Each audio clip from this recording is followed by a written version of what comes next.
berjalan di atas kedua kaki. Wa minhum may yamshi ala arba', dan sebagian dari mereka ada yang berjalan di atas 4 kaki. Yakhluqullahu ma yasha, Allah Ta'ala menciptakan apapun yang Allah Ta'ala kehendaki. Innallaha ala kulli syai'in qadir, sesungguhnya Allah Ta'ala atas segala sesuatu itu maha kuasa. Maka secara garis globalnya ayat ini menjelaskan mengenai tentang keajaiban dan keagungan dan kekuasaan Allah Ta'ala di dalam menciptakan hal-hal yang sifatnya itu al-aradiyah, yang sebangsa bumi. La'na dawuhnya Al-Imam Fakhruddin Ar-Razi, beliau dawuh hubungan ayat ini dengan sebelumnya adalah ini adalah macam ketiga dalil alal wahdaniyah, dari beberapa dalil yang menunjukkan atas keesaannya Allah Ta'ala. Karena di dalam ayat-ayat yang sebelumnya Allah Ta'ala itu lamastadal awalan bi ahwalis sama wal ardi wasanian bil asaril al-uluwiyah istadalla salisan bi ahwalil hayawanat. Karena yang pertama di kemarin-kemarin itu Allah Ta'ala membahas mengenai ahwalis sama wal ardi, macam-macamnya langit dan juga bumi, ya. Marangan dan Allah Ta'ala di yang nomor 2 membahas mengenai al-asar al-ulwiyah, mengenai tentang hal-hal yang ada di atas. Ya, kemarin juga sudah dijelaskan mengenai yang namanya hujan. Dan yang nomor 3 ini Allah Ta'ala membahas ahwalil hayawanat, macam-macamnya hewan-hewan yang sifatnya berada di atas bumi. Yang mana tujuan Allah Ta'ala di dalam membahas semua ini tidak lain tidak bukan adalah untuk menunjukkan atas keesaannya Allah Ta'ala. Jadi angan-angan, kita berangan-angan, kita berpikir itu tidak lain tidak bukan untuk menghantarkan kita untuk semakin yakin, untuk semakin mantap, untuk semakin menambah terhadap iman kita. Mulanya dingendikaken teng salah setunggalipun makalah dingendikaken tafakkaru fi sun'illah wala tafakkaru fillah. Kamu hendaknya berpikir-pikir di dalam apapun yang diciptakan oleh Allah Ta'ala. Awak dewe lek mikir-mikir angan-angan terhadap ciptaannya Allah Ta'ala membuat kita semakin mengenal dan iman terhadap Allah. Oke, sekarang membahas ayatnya langsung kita murati, kita jelaskan. Nang iki ngendikaken wallahu khalaqa kulla dabatin ay hayawanin min ma'in ay nutfatin. Allah Ta'ala menciptakan segala hewan. Sebenarnya dabah itu secara makna itu hanya terkhusus aima dabba alal ardi. Setiap geremet itu berarti berjalan di atasnya bumi. Makna asalnya dabah niku ngoten. Tapi tengah iki ternyata diglobalkan. Pokoknya semua hewan, ya. Pokoknya semua hewan ay hayawanin itu tercipta dari air. Air di sini maksudnya apa? Ainut fatin. Menurutnya Al-Imam Fakhruddin Jaluddin Al-Mahalli, beliau tahu bahwa maksudnya air di sini adalah tercipta dari air mani. Nah, bahwa tercipta dari air mani. Makanya kita lihat di dalam tafsir As-Sawinya. Tafsir As-Sawinya qauluhu ay hayawanin asyara bidzalika ila annal murad bidabbah ma dabba ala wajhil ardi la khususil arba. La khususi dawatil arba. Bahwa segala hewan ngerti, segala hewan itu tercipta dari air, yakni maksudnya adalah air mani, air sperma. Ya, seperti halnya manusia, kemudian sapi. Ya, karena kalau sampean lihat biasanya itu kalau sapi itu ada yang bahasanya aja disuntikkan air mani ketika seekor sapi betinanya itu sudah apa sih bahasanya ngono kuwi aku paham, pokoknya sudah memasuki masa subur lek bahasanya ngono kuwi. Ketika seekor sapi betinanya itu sudah memasuki waktu subur, biasanya dokter-dokter hewan itu cukup untuk menyuntikkan yang namanya sperma, akhirnya bisa langsung hamil. Kemudian ya hampir seluruh hewan seperti itu terbuat dari yang namanya air. Yang dimaksud air di sini adalah sperma. Niku ngoten. Kita lanjutkan lagi, semuanya seperti itu. Qauluhu min nutfatin. Jadi ya dengan bahasa kasar bahwa yang namanya air di sini muradnya lebih spesifik. Dengan bahasa lebih lagi, bahasanya air di sini dimurati hanya sperma saja, air sperma saja. Sehingga mulana tengeriki hadza bihasabil ghalib fil hayawanat al-aradiyah. Yang namanya khalaqa kulla dabbatin, wallahu khalaqa kulla dabbatin mimma'in. Air ini dimurati sebagai nutfah atau sperma. Ini hadza bihasabil ghalib.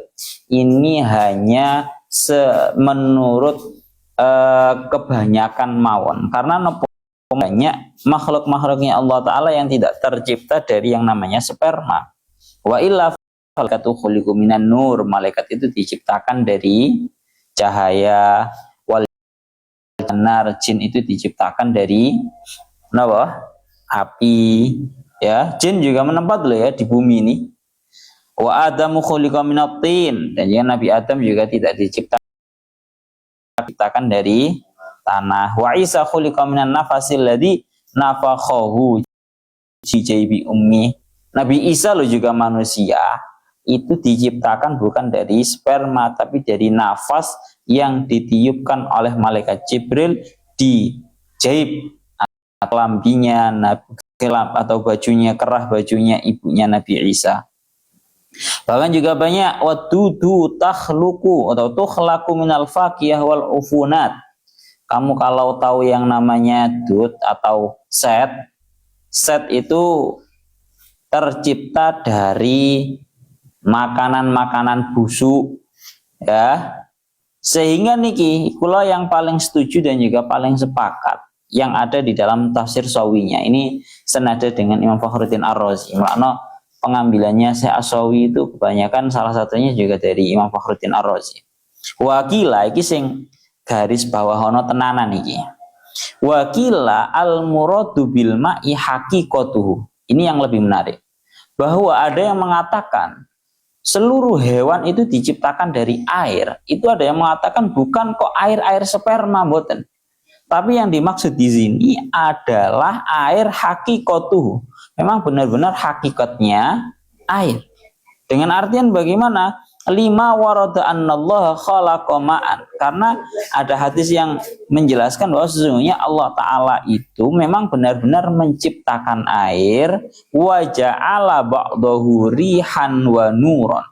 Dan Allah Ta'ala jadikan dari air tersebut menjadi rih atau menjadi sebuah angin, juga menjadi sebuah nur, cahaya. Fa khalaqa minhu al-malaikah, sehingga Allah Ta'ala menciptakan dari cahaya itu, menciptakan para malaikat.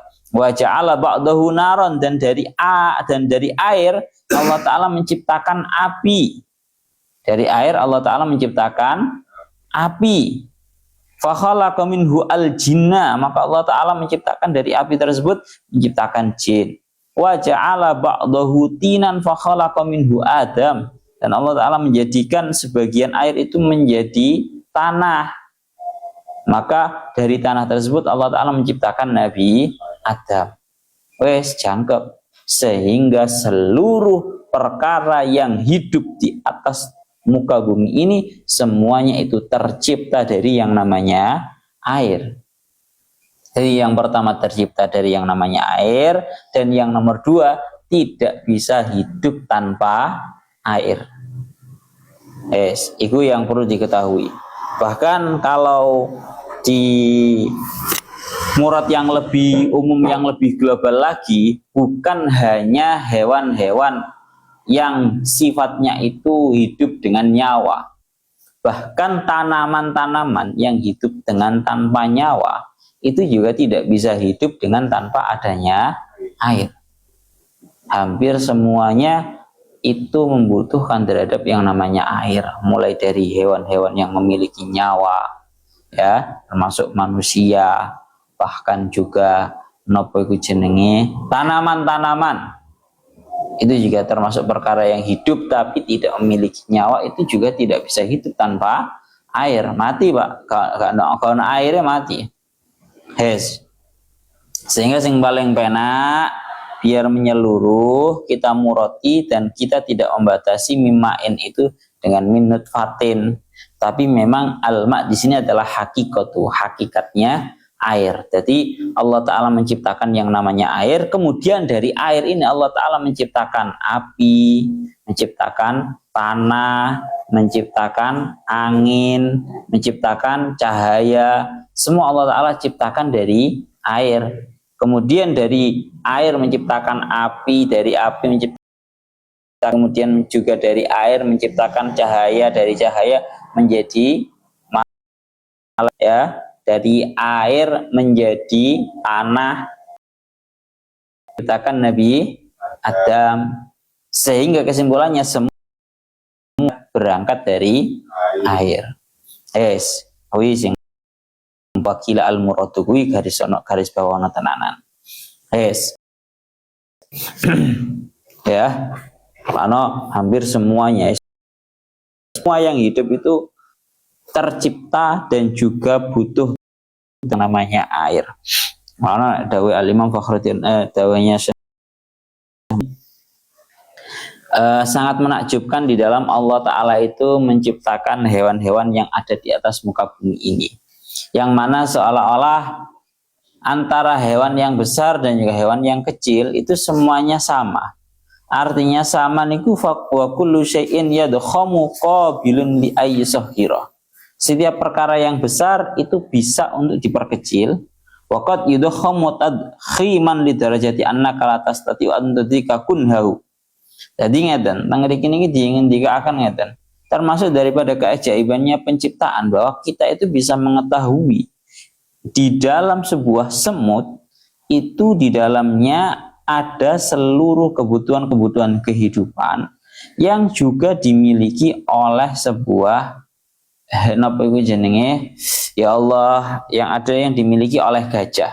Gampang ngomong ini, komponen yang dimiliki oleh semut itu merupakan komponen-komponen kehidupan yang juga ada pada gajah. Ini sakmono duwe komponen-komponen itu bukan hal hampir bisa ditiru oleh seorang manusia. Gampang ngomong, menciptakan barang sing sangat kecil kayak ini, semut, kayak ini nyamuk, nang jurine semut, nang jurine nyamuk itu ada organ-organ kehidupan yang dimiliki oleh organ yang juga dimiliki gajah. Ini sangat menakjubkan sekali. Hingga detik seorang manusia masih belum bisa meniru untuk membuat yang namanya hewan-hewan kecil yang di dalamnya banyak-banyak organ seperti itu, nggak bisa sih manusia. Setengah riki ngaten nggih. Ya Allah ya Rabbi ya Karim.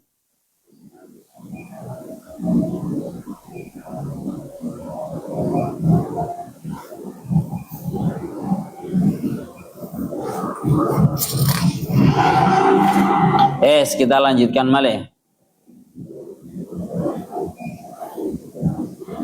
Tengriki dilanjutakan, ya Allah ya Rabbi ya Karim, faminhum may yamshi ala batnih kal hayawanat kal hayati wal hawami. Mulai menjelaskan mengenai macamnya perkara-perkara hewan, cara berjalannya. Tengah diki yang paling sendiri disebutkan faminhum may yamshi ala batnih. Sebagian dari hewan-hewan itu merupakan hewan-hewan yang bisa berjalan perutnya, seperti kal hayati, seperti halnya ular. Ular itu bisa berjalan di atas wal hawami, dan juga hewan-hewan yang di atas muka bumi banyak. Wa minhum may yamshi ala rijlain, dan sebagian dari mereka ada yang berjalan menggunakan dua kaki seperti halnya manusia, kemudian burung-burung, dan juga kayak dene petik. Wa minhum may yamshi ala arba', dan sebagian dari hewan-hewan itu ada hewan yang berjalan di atas 4 kaki, ya. Maka kal bahaim wal an'am, seperti bahaim, sapi, ya, kerbau, dan banyak.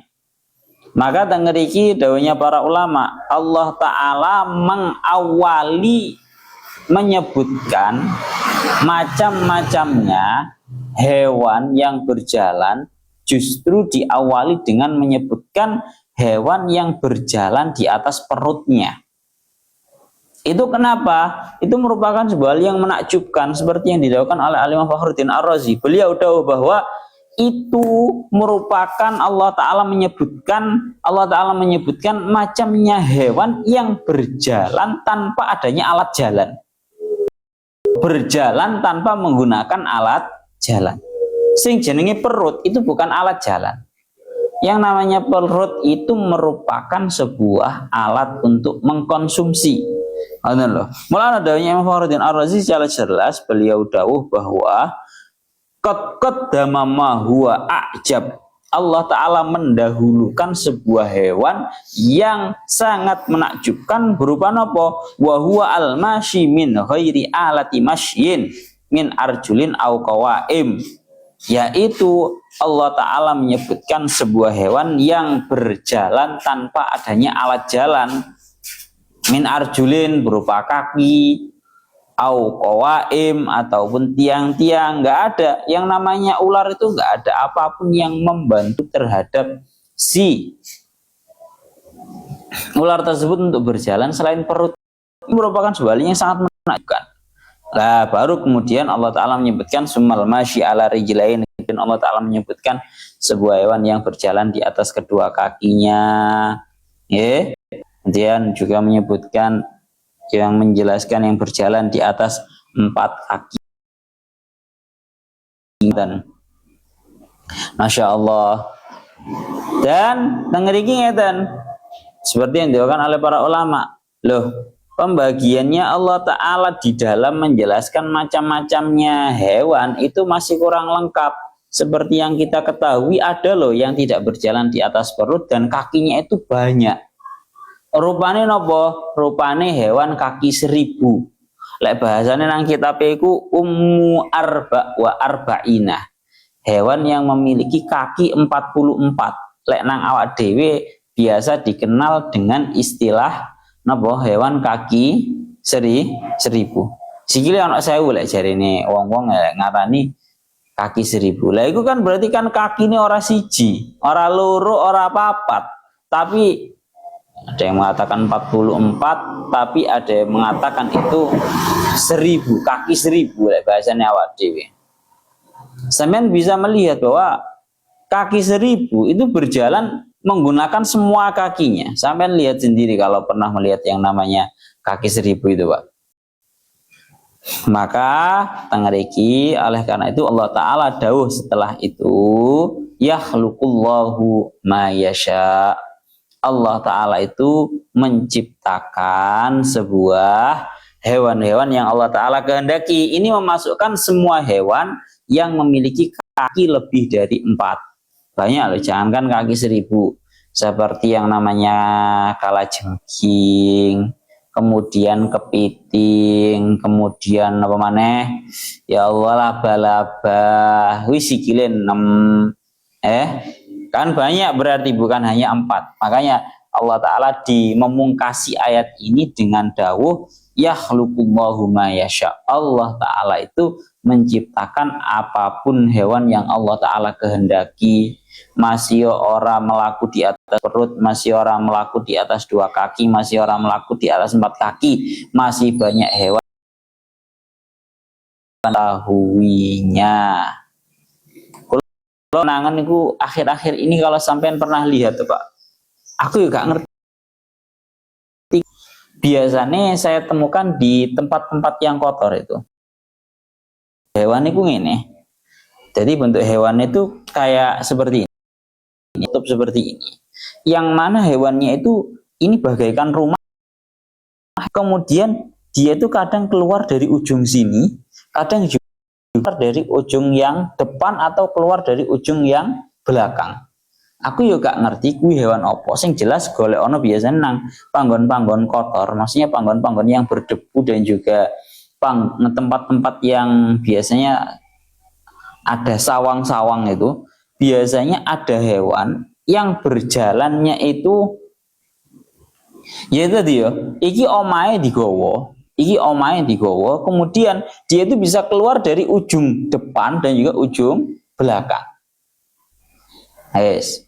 Tahu wes banyaklah macam-macamnya hewan, masya Allah, sangat menakjubkan sekali kalau kamu tahu yang namanya bekecot. Bekecot itu duwe sikil apa ora kuwi? Bekecot kuwi. Bekecot kan orang duwe sikil yo, berjalannya kan di atas daging yang menyerupai seperti apa lek ngarane? Ya sebut saja namanya itu kayak kakinya satu, sebenarnya bukan kaki sebenarnya itu. Banyak ya, mulano ini hanya sekedar Allah Ta'ala menyebutkan yang aghlabiyah saja, yang aghlabiyah yang banyak diketahui oleh para manusia, ya hewan yang seperti ular berjalan di atas perut, hewan 2 kaki, hewan 4 kaki. Padahal sebenarnya masih banyak sekali hewan-hewan yang tidak seperti itu. Ya, seperti yang saya sebutkan itu tadi, ya. Seperti yang saya sebutkan tadi, yang namanya bekecot, yang namanya itu banyak. Tapi kan orang sikilnya kan orang loro. Ya juga bukan di atas perutnya. Banyak. Pun niku ngoten. Mulano kalau daunnya Syekh Mutawalla sangat banyak sekali. Di anal ayah lam tastaqsi kul masyi innama tu'tina namadij. Karena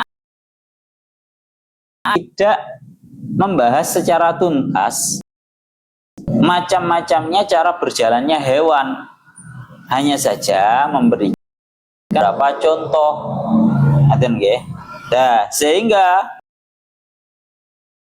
khalaqallahu ma yasha, Allah Ta'ala menciptakan semua yang kehendaki, hewan yang Allah Ta'ala kehendaki itu memasukkan hewan yang belum masuk pada kriteria itu tadi. Ya.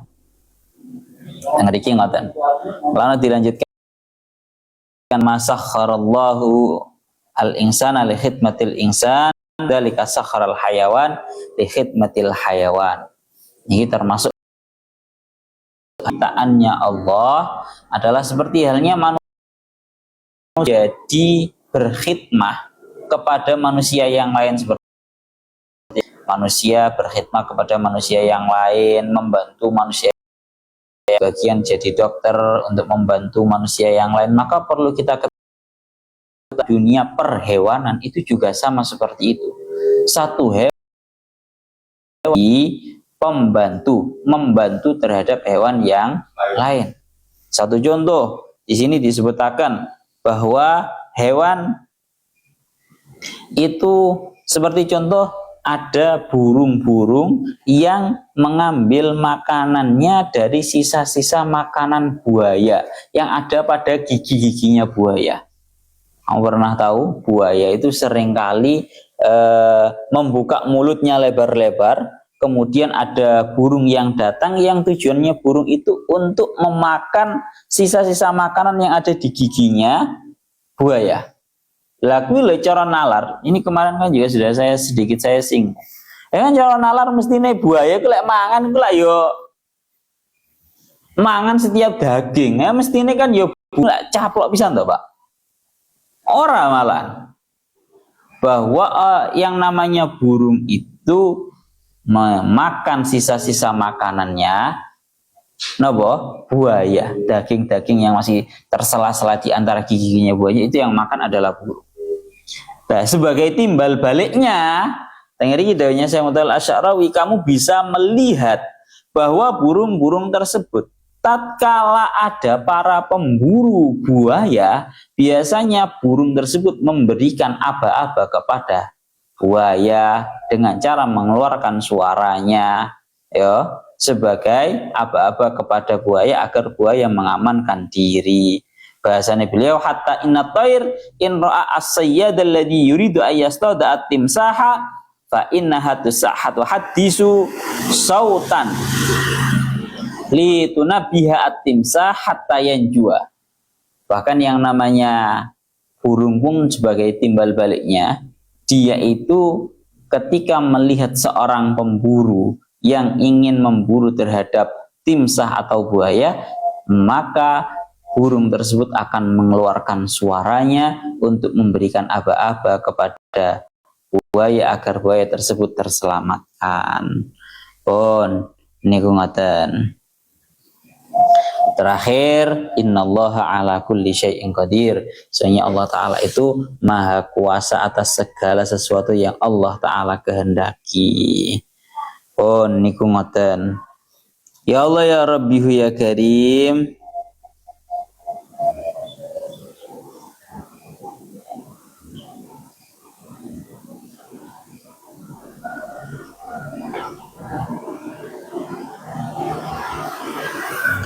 Niki ngoten ilahuna foto ayat yang 46 nggih, berarti laqad anzalna ayatin mubayyinatin wallahu yahdi may yasha'u ila siratal mustaqim. Surat An-Nur ayat 46. Ilahuna wallahu a'lam bissawab.